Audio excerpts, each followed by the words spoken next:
So you might think that creating a sound like that is complicated. Well, it's not. In this video, I'll show you 3 different methods. The first one using a synthesizer, the second one using no plugins inside FL Studio, and the third one using a third-party plugin. By the end of this video, you should be able to apply this technique to any sound that you want inside whatever DAW that you work with. Let's go!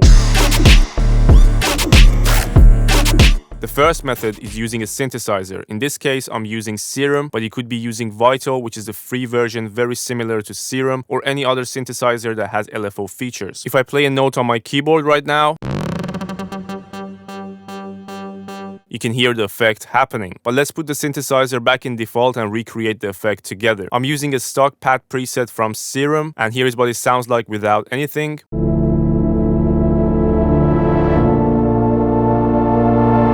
A very simple pad sound. The first thing we're gonna do is to recreate the shape of LFO1. And for the sound that you heard at the start of the video, here's the shape that I created. Then we're gonna set the mode to LFO anchor, which is free form and is not synced to the BPM. From there, we're gonna left click on LFO1 and drag it onto filter cutoff. Then we move on to the envelope. The shape for the envelope is also important. We're gonna adjust the shape for the envelope a little bit to create something similar to this, and then drag envelope 1 onto LFO rate knob. I set the mix for this knob on around 50. Let's hear what we've got so far.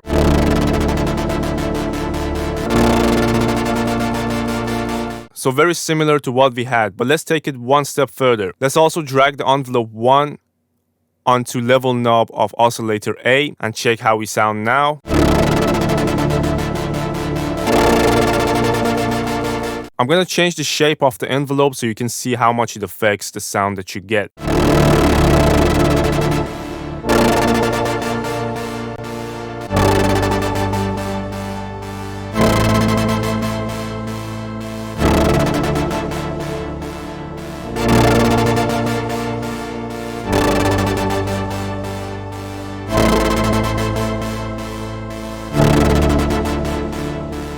But this should do it for method 1. Before we move on to the second method, please consider subscribing to the channel if you already haven't. Drop a like and a comment on the video. Every form of support means a lot to me. Back to the video now. For the second method, we're gonna be using a one-shot that sounds like this. I'm gonna drag that into the channel rack, open the sample, then we're gonna click on the wrench icon. Under arpeggiator, you wanna choose one of these modes, set the repeat to 2, and then automate the time knob. I'm gonna set the time knob down here and hold the note on my keyboard.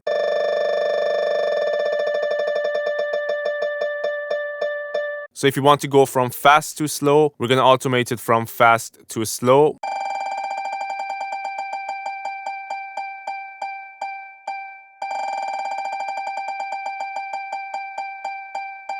This method is very simple. You can use it for drum rolls, risers, fallers, or any other idea that may come into your head. For the last example, I'm going to be using a vocal loop from a Cashmere pack that sounds like this. And I'm going to be using Shaperbox 2 by Cable Guys, but there are multiple other plugins, whether free or paid, that let you automate and shape your volume or filter cutoff using LFO. So use whatever is available to you. But in the case of Shaperbox, I'm going to be using the volume module. We're going to be creating a shape very similar to Serum LFO. Something like this, with a little bit of a bend in the middle. Then we're gonna set our LFO mode to Hertz, which is again free flow and not synced to the BPM. And now you want to automate the speed knob. Because this is a third-party plugin in FL Studio, you will need to turn on this icon up here, come back and move the knob or slider you want to automate. Go back to that icon, right-click, and create automation clips. So once again, we need to create a shape from fast to slow. Let's try a shape like this. So the technique works for certain sounds better than the others. The more sustained and stable the sound is, the better the effect is gonna sound. I'm gonna try it on another vocal sample to see what we get. I'm also gonna extend the automation because the vocal sample is longer. I wanna see how it sounds over a longer period of time.